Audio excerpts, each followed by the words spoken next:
To you all for turning out, of course, but in particular to Ken and Elko and Levy Doherty and Ross for writing the music.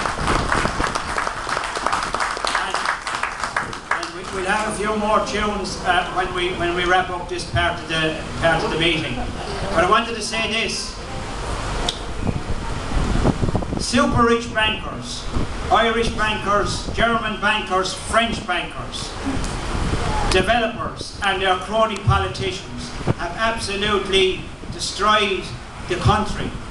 They have created a recession, and now they want you and I, social welfare recipients, low and middle income families, students and young people to pay for that recession. These bankers gambled and they lost, but they still want to be paid. Now, two figures was in the paper during the week. How much are we paying them? This year, in 2011, we have to pay these bankers 4.8 billion euros. But it gets worse. It gets worse because by 2014, we're going to be paying them 10 billion euros. More than twice what we're paying them this year. And that's what the future is all about.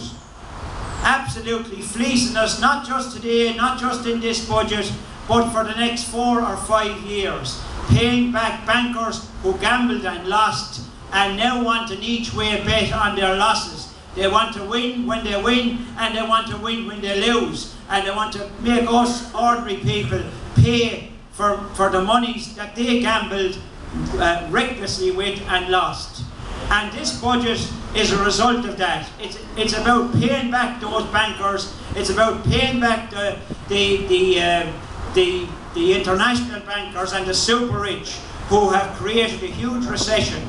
And people like yourselves who have had no hand, act or part in creating that recession are now being forced to pay for the recession. And what happened in the budget? Who took the hit in the budget? About 90%, if not more, of the people in this country took the hit in the budget.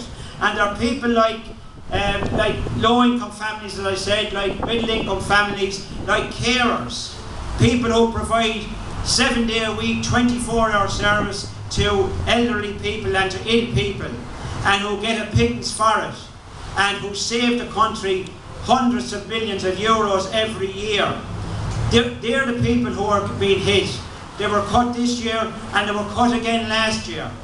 And as I said, not only the carers, but blind pensioners, for instance, have been cut. Sick people have been cut.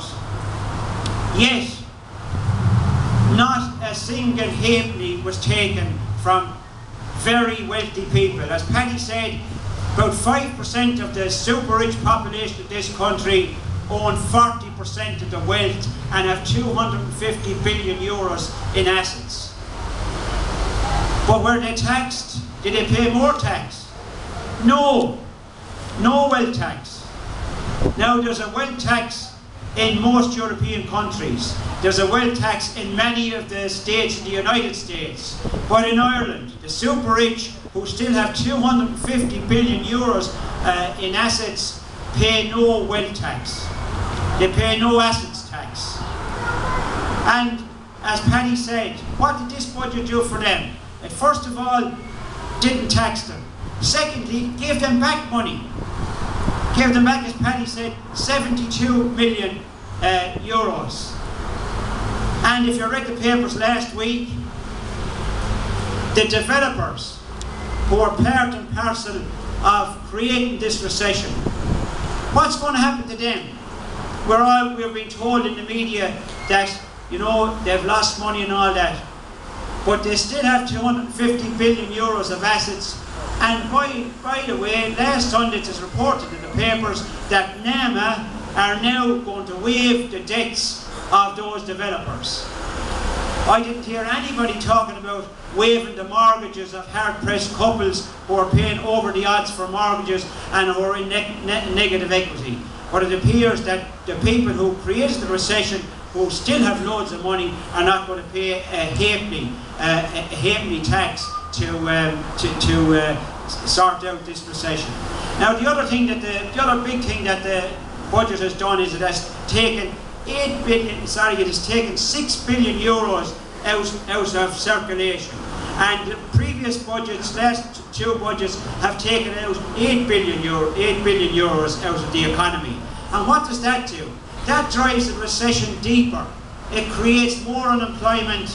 It means more small shops, more retail outlets are going to close, more jobs are going to be lost. We're going to have more emigration.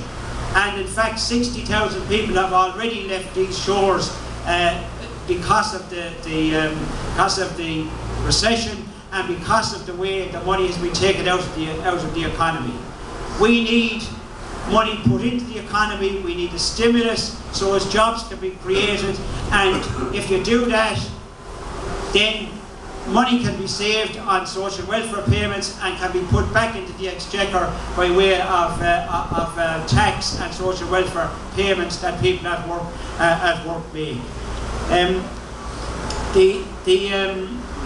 The other thing I want to say, and I don't want to go on too long today because I know it's cold, but the fact of the matter is that there's a lot of hidden things in this budget, and I'll just say a few words about one of them that's just come to my notice during the week. And this is the way that students are going to be hit. Now we all heard and know that the student charge is going to go up from 1,500 to 2,000 euros, an additional 500 euros, and there's going to be a 4% cut in the grants.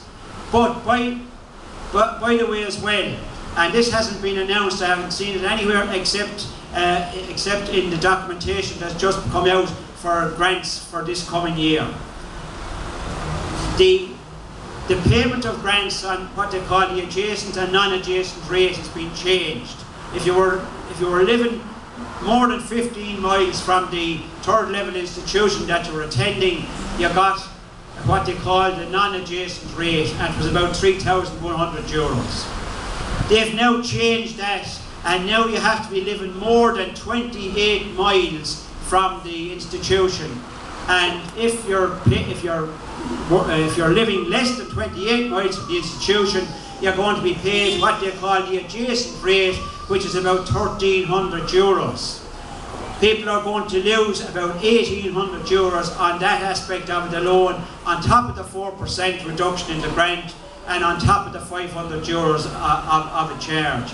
And by the way, if you're a mature student attending the TIP Institute here in Clonmel or in Thurles, you got the higher rate. That's going to be changed now from the 1st of September, and all mature students will only be getting the non-adjacent rate. They're going to lose 1,870 euros a year. So they're the kind of hidden cuts that are in this budget. Unfortunately, the current opposition parties have no alternative to this kind of budget.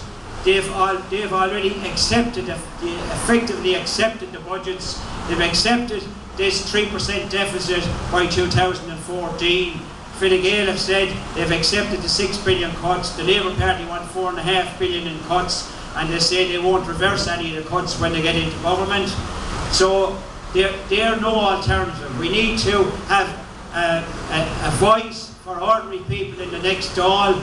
We need to ensure that there is someone there putting the alternative point of view, and I certainly hope that after this election that I will be there putting the alternative point of view for yourselves.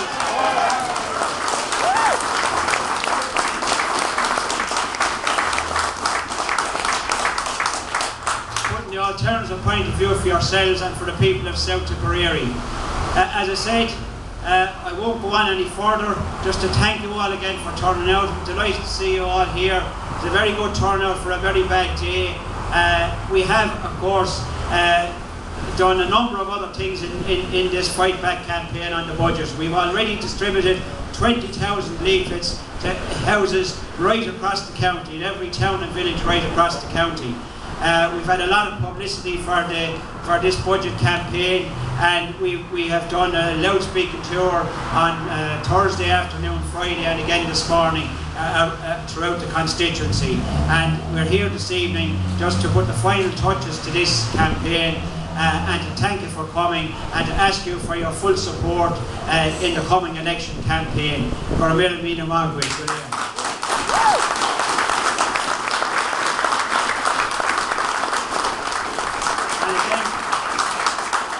And again, thanks to Ken, to Elko, to Liam Doherty and to Ross Stafford for the music.